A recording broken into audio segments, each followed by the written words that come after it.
This is 100% going to be a trigger warning. This is very sad, and there are a lot of topics in here that may trigger people who are sensitive to these topics. Hey Riley, thank you for doing this for me. I know your spooky stories is your thing, and I appreciate you for telling this story for me, and please excuse my bad grammar and spelling mistakes. I am dyslexic and I have ADHD. Please forgive me. This comes from one of my followers who has been a dedicated and very loyal follower to me. I'm extremely appreciative of her. She recently lost someone very close to her and wanted their story to be told. So we're going to start a new playlist. It's going to be called Tributes. And if you have someone that you would like to pay tribute to and have their memory remembered, please send your story or their story in to me at my Gmail account that is linked in my bio. Myself and my brother were very close as kids. I would follow him to the ends of the earth if I could. As children, we played hide and seek outside, played football in the rain and in the park. And when it got dark, we would sit and watch this little bat come out and swoop around us. As we laughed and laughed, we would hope, batting, that's what the name is of the little bat, we would never stop coming around. As teenagers, he was so funny. Riley, he would make us laugh, and he was just the funniest kid. When we all played out with our friends, one night he was playing around and making fun of one another for getting told off by her mom. He was taking the mick out of her for crying, and she chased him, and he ran hard into my mom's best parked Jeep. We all heard the massive bang and turned around, and he was like, I'm okay, while shaking his head like he was trying to get his vision back. But then I heard, Mom, I think I'm going to, and I seen him about to fall, so I hopped over the wooden fence and ran as fast as my little legs would go, and I dived, and his head landed on my stomach. Man, that hurt, but I was half glad I made it over in time. I yelled, Mom, get the ambulance quickly. My mom ran to the house. Time before mobiles were invented, so she ran into the house phone so she had enough time to call the ambulance. The paramedics came and were telling me I did a good job, but I broke my shoulder bone. I didn't care. My brother was okay. That's all I cared about. As we got older, he played football, rugby. I would go to his games and cheer him on from the sidelines. Anyways, here's my brother's story.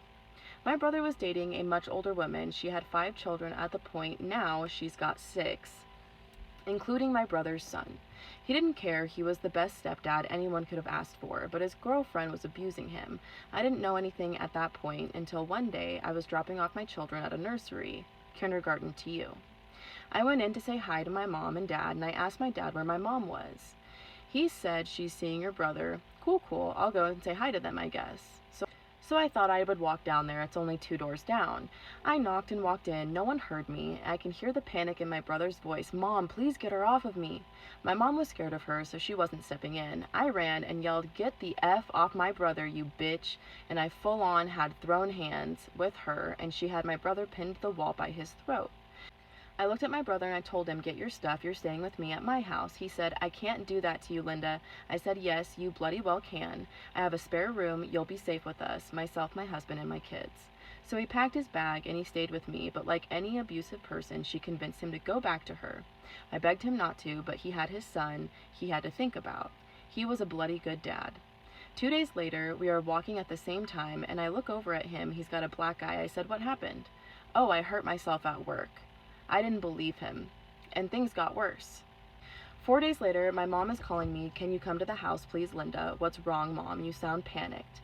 Look out your window, Mom says. I look over to my mom's house. My blood runs cold. 3 police cars. I tell my mom I am on my way. I get there 2 minutes later, and the police look at me. Are you Linda? Yes, that's me, I say, and then I say, what is it that I can do for you? The police ask me, what's your brother with you all day yesterday? Can't remember the exact date. I say, yes, why? Well, the police say to me, your brother's girlfriend has accused him of rape. You what? I yell. This isn't true. Look, here is the recipes from them, the time, etc. Okay, thank you, they say. My brother looks over at me and says, Linda, will you come with me to the station? What a stupid question, I say to him. I'm coming, so the police is asking questions and answering them. I tell my brother to tell them what she's done to my brother. He told me no. The police looked at me and said, what's happened that you have witnessed? So I tell them about his black eye, how she pinned him by the throat because he was wanting to break up, because it was toxic, but no, it never happened because it was the emotional blackmail. If you don't come back, you won't see your son again, so he went back. The thing is, he lived for this. He was the best dad to that little lad. Then that fateful day happened 5 years ago. I was walking to the nursery and show my brother's ex taken their son to the nursery. Weird, I thought. I yelled, where's my brother? Is he okay? No response. I walk out to the nursery and she pulled me aside and swore that my brother was grooming one of her daughters. No. I thought, not my brother, he wouldn't, but the evidence was clear. Little did he know that he was set up by his ex-girlfriend. I didn't know at this point that my brother's life had been ruined. He was put on the registry and his life was ruined by his ex-girlfriend who would abuse him. My mom and she call her every name under the sun. She went to hit my mom, and again, I threw hands with this bitch. No way are you gonna hurt my mother. So again, I was throwing hands, and my dad and husband had to pull me off her. I was doing damage. I was seeing red. This wasn't my finest moment, but she wasn't going to disable my mother. For 5 years, my brother battled addiction to certain medications in order to numb the pain of not getting to see his son. He fought through the courts to prove he was a brilliant dad, statements from people who knew, but she said she wasn't allowing it. So I said my perfectly healthy brother went downhill fast. He nearly died in 22, but kept on fighting. The stomach ulcers from over-the-counter medication, so the hospital removed his stomach in 23 so he can have somewhat of a normal life. But sadly, that wasn't to be, because on Wednesday the 12th of March, my brother passed away in the hospital from sepsis, pneumonia, and malnutrition. He weighed at his death 5 pounds, 2 ounces for a 6'4" person. He should have been more than that, but sadly, no, this wasn't to be. I know I'm gonna assume that because of where she lives, this weight is probably different where they are, so he probably was around like 120 pounds is what I'm guessing. 4 weeks ago, I found out by the screenshots that my brother's ex-girlfriend set him up and was grooming her own daughter. I can't show the evidence right now because this has been passed back to the police and it's an open investigation again, so I can't show you the evidence at the moment. I know that this sounds crazy and it might not even seem true, but this is real and this has happened to my brother because he made an exit plan and his ex didn't like this. So she framed him by using his phone and he couldn't prove his innocence until now. Thank you. I appreciate you for doing this and sharing his story. I'm so sorry for your loss, and I'm so incredibly sorry for the things that your brother had to endure.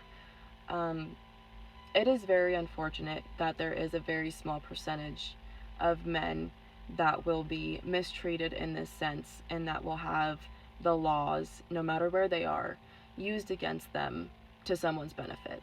I have always said, and I still feel this way, that women who lie about raping should also be imprisoned, because that is what makes people not believe real victims. In this case, I think that she should go because ultimately she's the reason why your brother had this addiction in the first place, and why he felt so out of touch in his own world.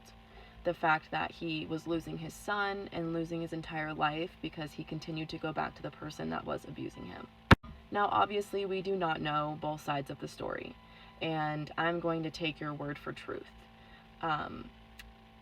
I really hope that the police can disprove what he was charged of originally to be put on that type of registry, and I really hope that you can get some justice for your brother, because he definitely deserves it. Again, if you have a story of a loved one that you would like to pay tribute to, please send it in to me.